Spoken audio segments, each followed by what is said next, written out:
ערב טוב לכולם. אני רואה כמה פנים מוכרות, יש לי גם חלק מהסטודנטים פה, זה יפה. התפקיד שלי בפרזנטציה היום זה לספר לכם על הרעיון ואיך הוא התגשם. הסיפור, אני חושב, של פורטר הוא סיפור מעניין שעדיין לא נגמר, סאגה די מעניינת, הן מבחינת האדריכלות והן מבחינת היחידה האקדמית שהוקמה בעצם שהבניין ישרת אותה. אני מתחיל עם הרעיון של בית הספר.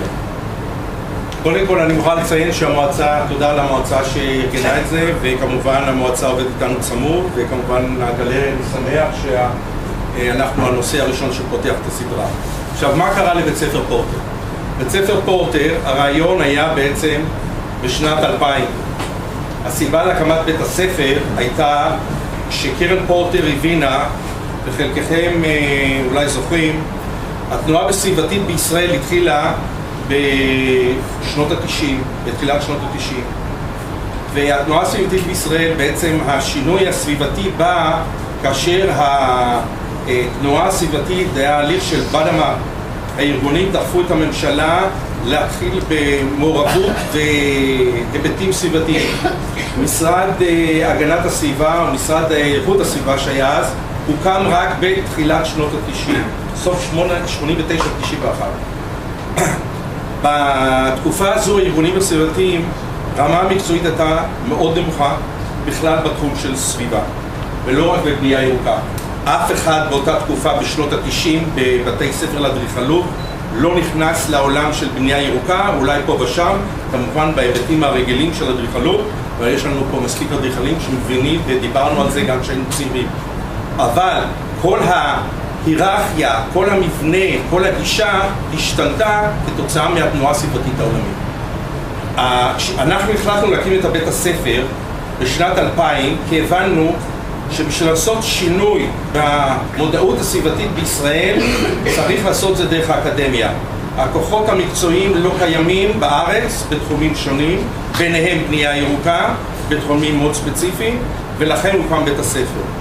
בית הספר, החזון שלו הראשוני היה ליצור את המקום באקדמיה שיביא חוקרים שיעסקו בנושאי סביבה ויעבדו במחקר אינטרדיסציפלינרי בתחומים השונים. בית הספר כשהוקם בעצם הלך יחד עם הקמת מבנה. מה היה המודל שלנו? אנחנו הסתכלנו באותו זמן, בשנת 1999, עשינו סקר עולמי, מה התוכניות המובילות באקדמיה בהקשר ללימודי סביבה, ואלה היו בתי הספר שעלו אז בראשית באותו מחקר. אוניברסיטת ייל זה ה-School of Forestry, שבעצם התחיל כבית ספר ליערנות, וכמובן היום הוא מהמובילים בנושאי סביבה.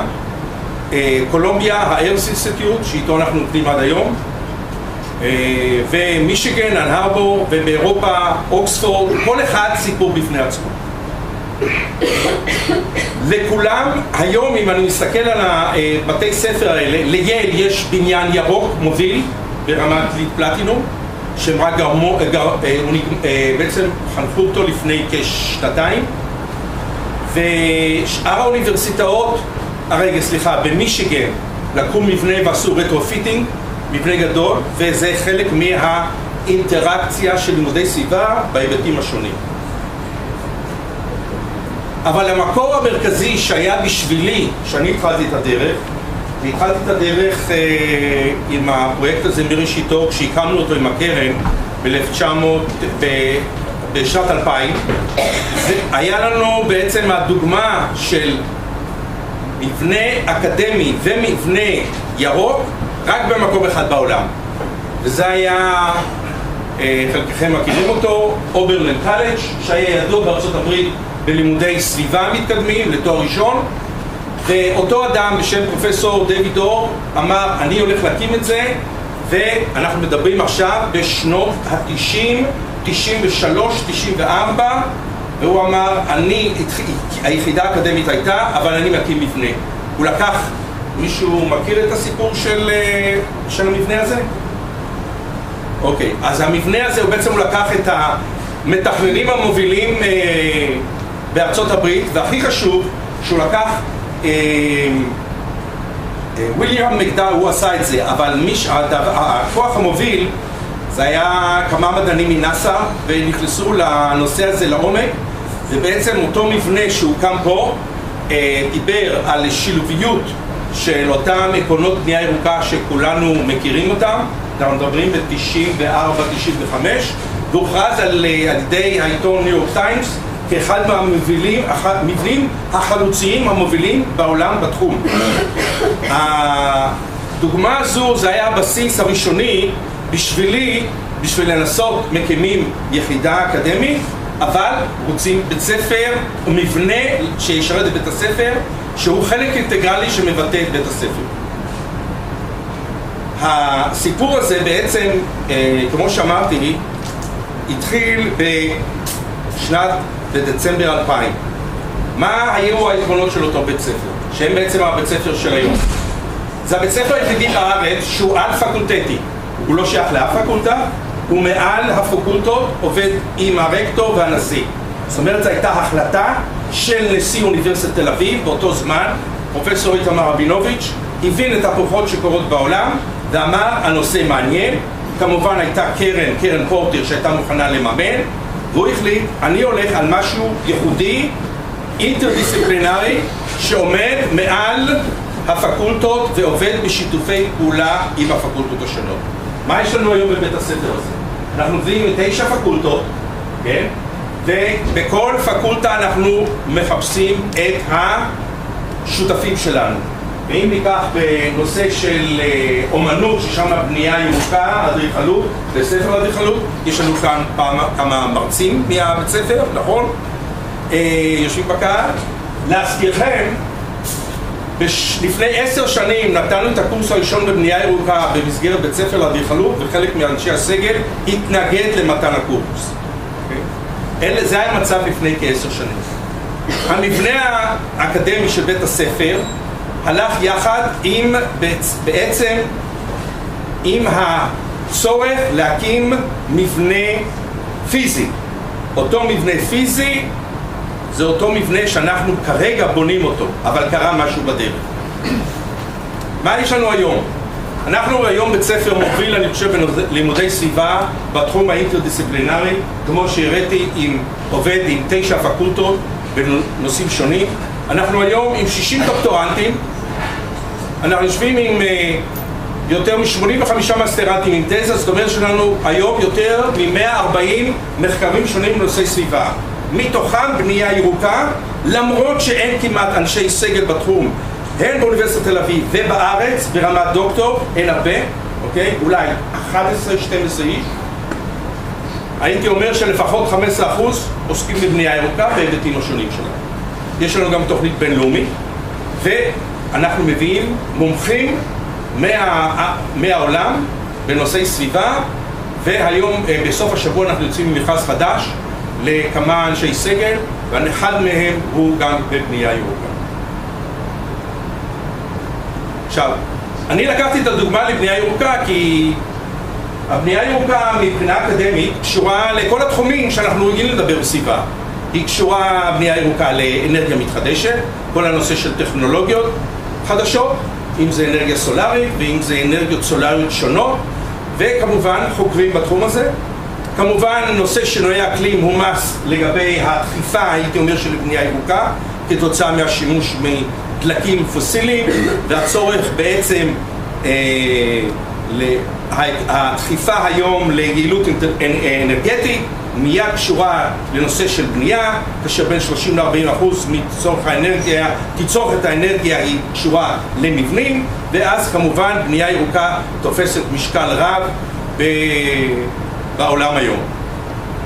הנדסה סביבתית, אני לא רוצה לספר לכם, כל הנושא של מחזור ונושא של אם זה פסולת ואם זה מים, איך הקשר שלה לבנייה ירוקה, וכמובן ברמה של בנייה בהקשר האורבני, ברמות השונות, עם אותם, מהערים הירוקות בסין ועד המבנים השכונתיים, וחלקם אנחנו עוברים לתהליכים היום במדינת ישראל, ועד לבניין הבודד. אותם נושאים קשורים גם לנושא של משפט ומדיניות, וכל הנושאים האלה שאני מדבר עוסקים אצלנו סטודנטים באוניברסיטה במסגרת בית הספר ללימודי סביבה. בהיבט של חינוך, בהיבט של בריאות וסביבה, תופעות הבניין החולה, במדינת ישראל מבחינה אקדמית, בנושא הזה יש חוקר אחד שכתב עבודה, אחד או שתיים, בתחום הזה במדינת ישראל באקדמיה, אוקיי? בנושא של כלכלה וסביבה התחום עכשיו הרבה יותר חם, יש לנו גם המועצה הוציאה דוח, יש לנו סטודנטים, כי בנייה ירוקה בהקשר לצד הכלכלי, יש לזה דחיפה ועניין, גם בממשלה וגם בארגונים וכו'. עכשיו, בעצם כמו שאני אומר, אז הבניין עצמו הוא היה חלק אינטגרלי מהתרומה. שהקרן באה ושמה את הכסף, היא אמרה, יש כסף למבנה אקדמי, פיזי, ויש כסף לתוכנית האקדמית עצמה. אין הרבה דוגמאות כאלה, ואני לא חושב שהיו דוגמאות שיחידה אקדמית בעצם נבנתה עם מבנה צמוד אליה, כחלק אינטגרלי במסגרת אוניברסיטאית.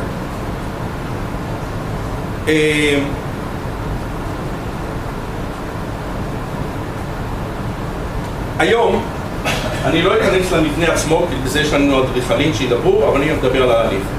אנחנו היום, יש לנו את המבנה שהוא בעצם נותן דחיפה אדירה לתחום, הן באוניברסיטת תל אביב, ואני חושב גם בארץ, בגלל הקומפלקסי, הייתי אומר, הבעייתיות בכל התחום של בנייה ירוקה, בכוונה להגיע לרמה הגבוהה ביותר לפלטינום, ותכף נדבר על זה. אבל כתוצאה מהדינמיקה הזו, מה שקרה, האוניברסיטה מבינה ורואה את זה כקטליזטור לשינוי, והיום אנחנו מתחילים את ההליך התכנון כבר של שלב ב' של המבנה, שהוא מרכז על לאנרגיות מתחדשות, שהוא בעצם יהיה, והאדריכלים כבר נתנו הצעה ראשונית, בקשור למבנה תחת הטיילת, שתכף ידברו על זה בהמשך. זאת אומרת שיש פה דחיפה אקדמית כתוצאה של הכרה הן במבנה והן בצורך האקדמי לדחוף את הנושא. עכשיו, מה הדילמות בתכנון בניין ירוק? וכשבאנו ועשינו את התחרות, אלה היו הנושאים שניסינו להכניס בהיבט של התחרות. קודם כל, בין אנשי סגל שמלמדים אדריכלות, האסתטיקה בתכנון אדריכלי לפי המסורת, מול שילוב טכנולוגיות צוותיות במבנה. והבעיה והביקורת לנושא הזה, יש לנו הרבה נושאים או מאמרים בתחום הזה, מדברת שבעצם הטכנולוגיה היא לקחה את הצד הדומיננטי בתכנון הארכיטקטוני על חשבון האסתטיקה. והנושא הזה הוא נמשך והוא קורה, וברור שכתוצאה מתחילת התנועה של בנייה ירוקה וכל הצורך לבנות מבנים שהם מגיעים לאפס פליטות ואפילו יותר מזה, הצד הטכנולוגי בעצם שולט על הליך התכנון, ונשמע את האדריכלים מה הם חושבים על זה. נוסף לכך, הזכרתי לפני כן, הצורך העולמי הזה שדוחף עם כספים אדירים בנושא של אנרגיה מתחדשת, יש לזה השפעה אדירה על הליכי התכנון. אנחנו רואים את זה בסין, במבנים החדשים הירוקים, איך הכוח של טכנולוגיות חדשות משפיעות על הליכי התכנון של מבנים ירוקים, ערים ירוקות וכו'. וגם הבניין שלנו, יותר נראה אותו, חלקכם מכירים אותו. נוסף לכך, יש דבר נוסף שבדילמה הזו, זה כל התכנון של, הייתה הערה בהתחלה, התכנון בהיבט של תכנון סביבה ונוף מול התכנון האדריכלי. במסורת הרגילה יש האדריכל מקבל את הפרויקט, האדריכל הנוף זה בא יחד עם כל הצוות של אותם יועצים. בתכנון בניין ירוק, האדריכל נוף ואדריכל המבנה הם אחד, הם מתחילים באותו רגע. זה לא כל כך מקובל, אבל זה דבר הכרחי מהליך התכנון. ואותו, שמעתם אפילו פה כשהייתה הצגה, שכחו להביא את האדריכלית הנוף, כי את היועצים לא מביאים והם רק את האדריכל. אבל האדריכלית הנוף היא משמעותית ביותר לתכנון, כי היא לא רק מתעסקת בנושא של סביבה סביב המבנה, חלק אינטגרלי מהמבנה עצמו. עכשיו, הנקודה האחרונה, המטרה להגיע למבנה בעל אפס פליטות פחמן, וכל הנושא הטכנולוגי עוד יותר מקשים עלינו, כי הטכנולוגיות האלה משתנות. העולם היום יש השקעות אדירות של מיליארדי דולרים בתחום של טכנולוגיות חדשות, בנושא של יעילות אנרגטית וכו'. אם אנחנו בונים מבנים ירוקים, משתמשים בטכנולוגיות כיום, מה יקרה שעוד 5-10 שנים הטכנולוגיות משתנות? כי המטרה היא בעצם להוביל יעילות אנרגטית. זו בעיה תכנונית מרכזית, וניסינו גם אותה לפתור במבנה, ותשמעו את זה מהתקיפה. עכשיו, הבעיה שהזכרתי, איך מביאים הליך כזה במסגרת אוניברסיטאית. ופה אני חושב הנקודה המרכזית בשביל לעשות הליך כזה, כי הוא הליך מאוד מאוד מסובך, ומי מכם מכיר מבנים אוניברסיטאיים בארץ. אז קודם כל, זה ברור, אם לא היה תורם שהיה נכנס להליך הזה, ואני הייתי אומר, אני בתור הפרויקטור לצורך הנושא, העסק לא היה קם. אתה צריך להשקיע המון עבודה ושכנוע בשלב הראשוני בשביל להחדיר תחום אקדמי ולשכנע את ראשי האוניברסיטה, כן, שכדאי ללכת לכיוון הזה, כי ברור באוניברסיטאות אחת הבעיות המרכזיות זה תחרות בין היחידות השונות. ולימודי סביבה אנחנו יודעים מופיעים בכמה מקומות במסגרת האקדמיה, אם באקולוגיה ובמדעי החיים, אם בגיאוגרפיה וכו'. ופה יש יחידה שאומרת לא, אני רוצה משהו בין תחומי, רב תחומי, שמאחד את כולם. לא קל באקדמיה לעבוד בנושאים אינטרדיסציפלינריים, וזה אתגר מאוד רציני. ההחלטה הייתה ברגע שהקמנו את המבנה ללכת על הליך, על תחרות בינלאומית. וזה השלב הראשוני. זה היה בשנת 2003. כמעט לא היו אדריכלים בארץ שבכלל ידעו על מה אנחנו מדברים. והקימו מבנה. שלא לדבר על יועצים. תכף נדבר על התחרות הזו. דבר נוסף, מה שהיינו צריכים לעשות זה בדיקת שוק, לראות מה קורה היום בתחום מבחינת חברות מובילות, שעוסקים בכלל בטכנולוגיה רלוונטית, חומרים בעלי תקן, כל זה היינו צריכים איזה מסד נתונים מסוים בשביל להיכנס להליך הזה. כי אמרנו שאנחנו רוצים לבנות מבנה שהוא ברמה מקסימלית, עדיין צריך לבנות את זה עם הכוחות הקיימים במסגרת מדינת ישראל. עכשיו, מה קרה באוניברסיטה ברגע שהאוניברסיטה הסכימה להליך הזה?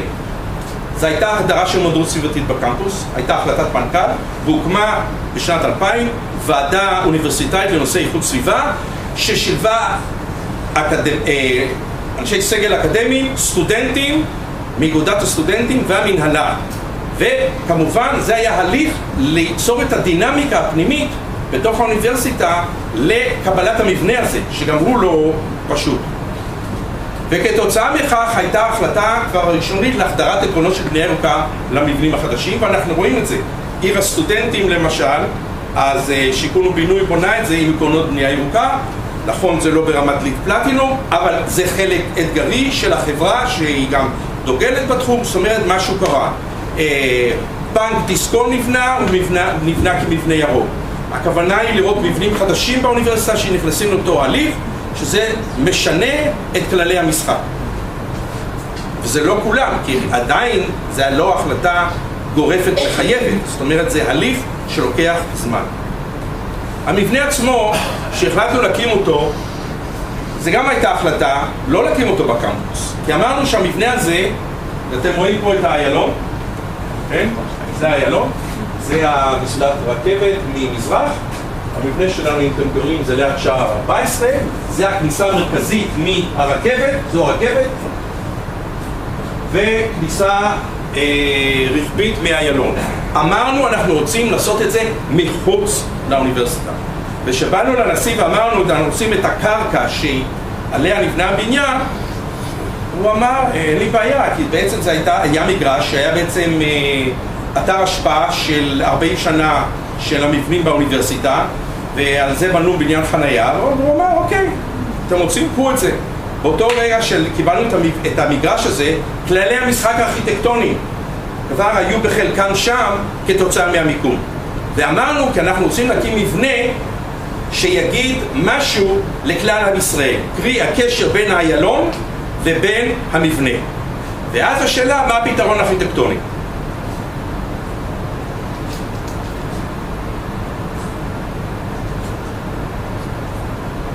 עכשיו, אני לא אכנס לתכנון עצמו, זה האדריכלים ידברו, אבל חשוב להבין שההחלטה של המבנה הזה שהוא יושב בעצם בחלק הזה פה, זה האיילון, כן? הוא בעצם כרטיס הכניסה לאוניברסיטה. הוא צריך להגיד הרבה דברים, כן? וראיתם את השילוביות של המבנה עם 9 פקולטות. והמרכז של שלב ב' יהיה פה מתחת לאדמה, מתחת לחיילת. לצורך תכנון עתידי שמאוד חשוב בחשיבה שלנו, יש לנו על האוניברסיטה את כל המורד עד הרכבת, שייך 2/3 לאוניברסיטה. זאת אומרת, כספי מחקר יגיעו להקים מעבדות לכל האורך מתחת לאדמה עד לרכבת. היום המודל שקורה בעולם, שקורה ב3-4 שנים האחרונות, הזכרתי שיש כספים אדירים למחקרים בקלינטק, Renewable Energy, זה תאגידים בינלאומיים נכנסים לאקדמיות, בפרט בארצות הברית, עם ממשלה ומשקיעים הון עתק בפיתוח טכנולוגיות. מרכז בסטנפורד ב$150 מיליון, סטוני ברוק שאיתו אנחנו עומדים גם ב$150 מיליון, NYU עושה עכשיו עם IBM, Smart City Program, מבנה ענק לנושא הזה. גם הפרויקט של הטכניון וקורנגי מלון ורוזוולט איילנד גם מתקשר אותו. זאת אומרת, זה מגמה כללית. אנחנו רוצים להיות חלק מהמשחק הזה. וגם לזה יש השלכות על נושא של בנייה ירוקה, בהקשר של מעבדות וכו'. המבנה. אז במבנה הזה, כמו שאתם רואים אותו, ושיאשה תכנן אותו, אז הדגשנו בהליך התכנון שאנחנו רוצים קשר לאיילון, אוקיי? אז זה חלק הביקורת הייתה ואומרת, כן, אבל מה, זה עומד ככה בולט, הוא לא משולב לסביבה וכו'. נכון, אבל אמרנו, הבניין צריך לבוא להגיד לאנשים, מה זה העסק הזה? וזה קורה. זה מדהים מה שקורה במשך שנה האחרונה. אנחנו כל יום, איפה ליאור? הוא לא נותן לי, כי כל שבוע יש לו 2-3 משלחות מהארץ ומהעולם שרוצים לראות את הבניין הזה, אוקיי? או תעשייה, רוצים לראות מה קורה פה. או, זה מה שאנחנו רצינו. רצינו שאנשים ישאלו ויעדונו ויבקרו כדי שיהפוך לשיח אקדמי לתחום, וכתוצאה מזה הוא ידחוף את התחום ברובד המלא שלו, אם בתעשייה, אם בממשלה וכו'. אבל, פה אני רוצה להזכיר את ההליך התכנוני ונגעתי בו. המסורת הרגילה של הליך תכנון של מבנה, אנחנו כאדריכלים, יש לקוח, יש אדריכל, הוא מתחיל לבנות, לתכנן, והיועצים באים אחר כך בא יועץ מיזוג אוויר, יועץ חשמל וכו'. במקרה שלנו של בנייה ירוקה הסיפור הרבה יותר מסובך, כי יש לנו יועץ אנרגטי, ותשמעו את זה אחר כך, שמלווה את האדריכל בשלב ראשוני, וכל היועצים בשלב א', אוקיי? וכשעשינו את התחרות הבינלאומית, ותכף תשארו את התוצאות שלא הצלחנו לבנות אותה, לקחנו אדריכלים מובילים בעולם, כל אחד בא לביקור בארץ, האדריכל עם היועץ האנרגטי. שני אנשים, צמוד, הוא לא הולך לאף צד בלי היועץ האנרגטי שלו, אוקיי? זה כללי משחק שונים לגמרי, אוקיי? שלא מקובלים. גם סטאר ארכיטקט, כשלקחנו, כולם היו סטאר ארכיטקט, כולם אותו דבר. ולא תמיד, זה רק היועץ האנרגטי שבראש של קבוצה של יועצים מסביב. עכשיו, מה קרה לנו בהיסטוריה? שנת 2000, כמו שאמרנו, חתמנו על חוזה. החוזה היה צריך להיות מבנה עם מעבדות, 3,500 מטר מרובעים, תקציב 8 מיליון. לצערנו, אינתיפאדה, 2003, 2002, עשינו תחרות בינלאומית, ואיך שעמדנו לחתום עם האדריכל, תכף נראה לכם את התוצאות, מורטוריום על בנייה במסגרת האוניברסיטאות, משבר האוניברסיטאות מתחיל. משבר האוניברסיטאות בין 2003 עד 2008 אי אפשר לבנות.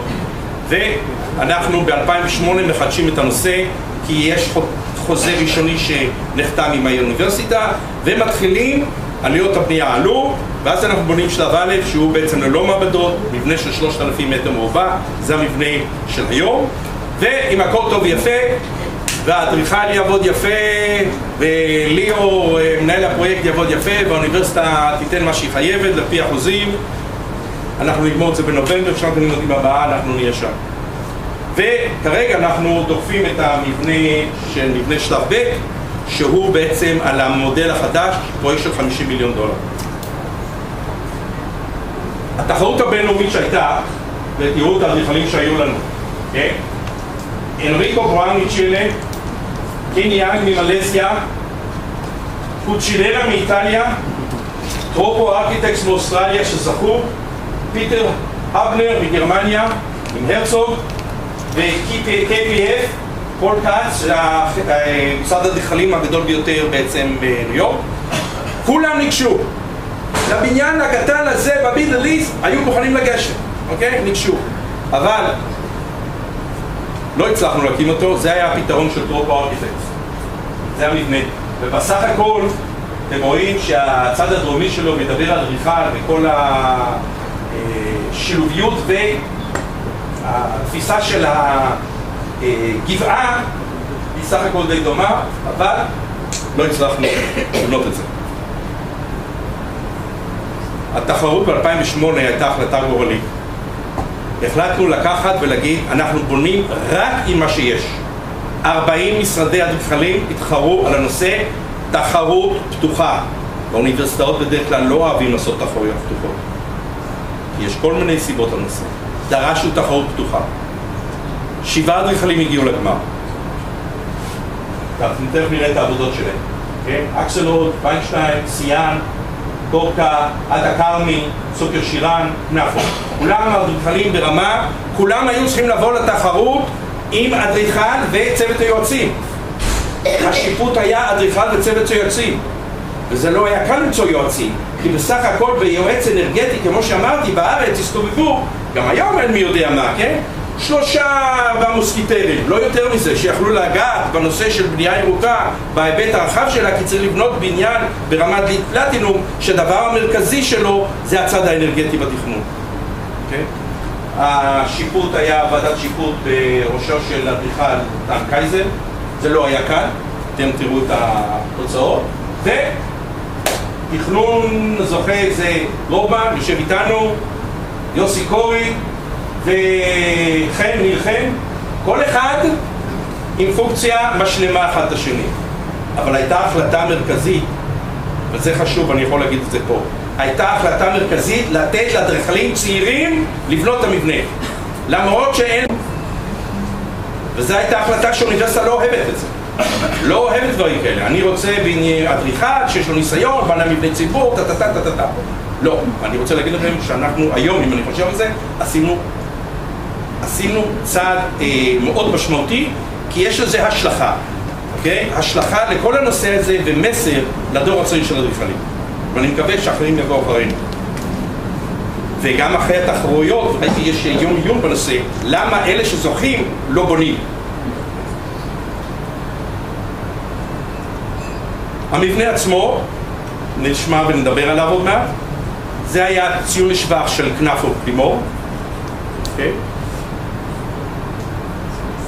סיאן אדריכלים, ציון לשבח, מאוד דומה לתכנון שראינו הראשונים, וזה היה לא קל להחליט. ויינשטיין ועדיה, גם חבר'ה צעירים מאוד. ואתם רואים פה, הם בנו גשר, מחבר לקמפוס. זה גם כן שלב שאנחנו יכולים לעשות אותו, וזו תחרות שחושבים עליה ודיברנו כבר עם עליזה ואדריכלים. אחרי שישב בבניין ונראה מה קורה, נראה איך אנחנו מעברים את זה לקמפוס.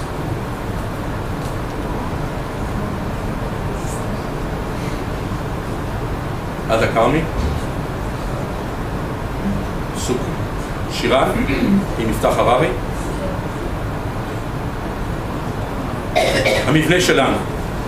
המבנה שלנו שמנסה לשלב את הנושא של שילוב טכנולוגיות,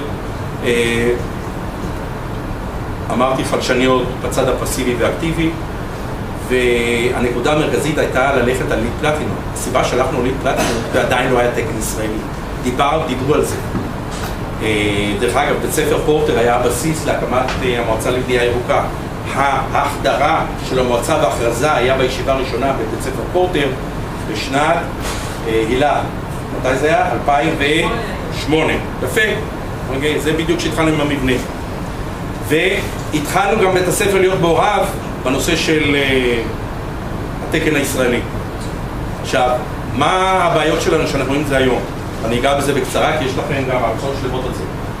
אז התקן הישראלי, כמו שאמרתי, הוא בנושא של הדירוג הגבוה, 5 כוכבים שמקביל לעילית פלטינום, אין אף מבנה בישראל.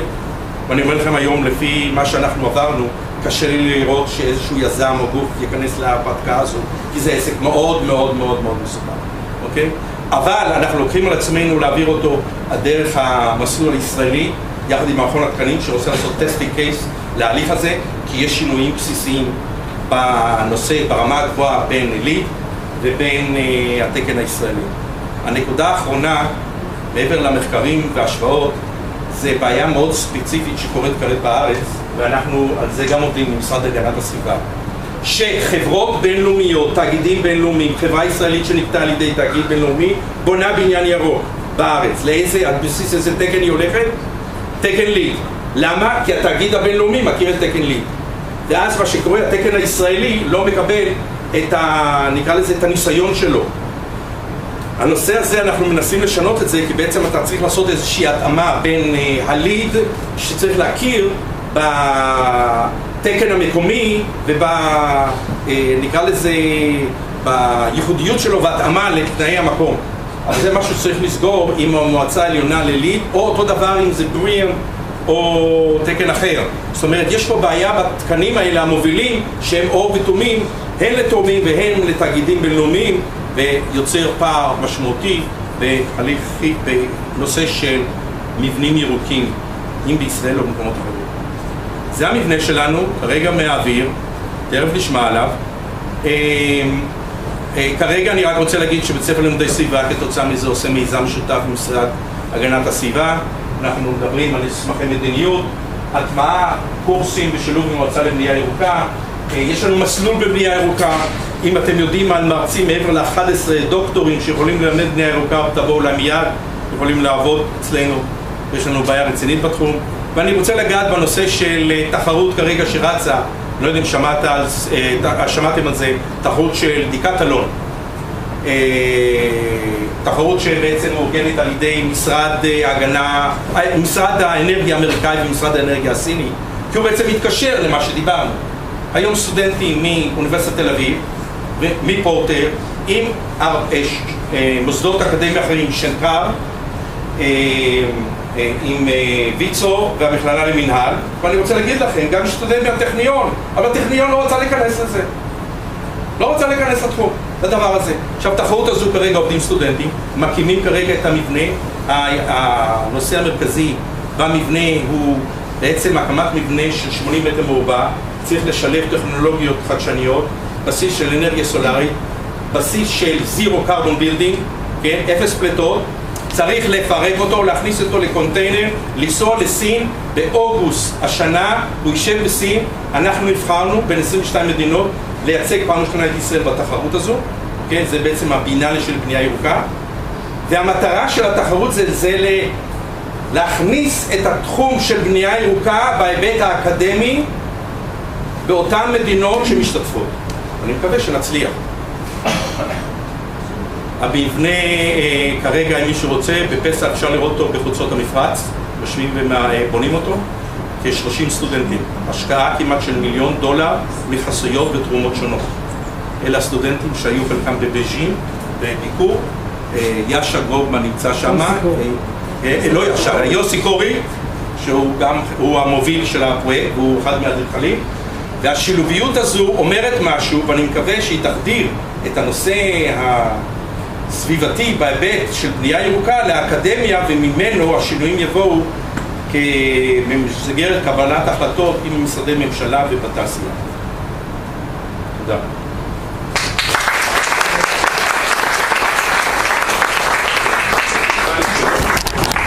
או לא?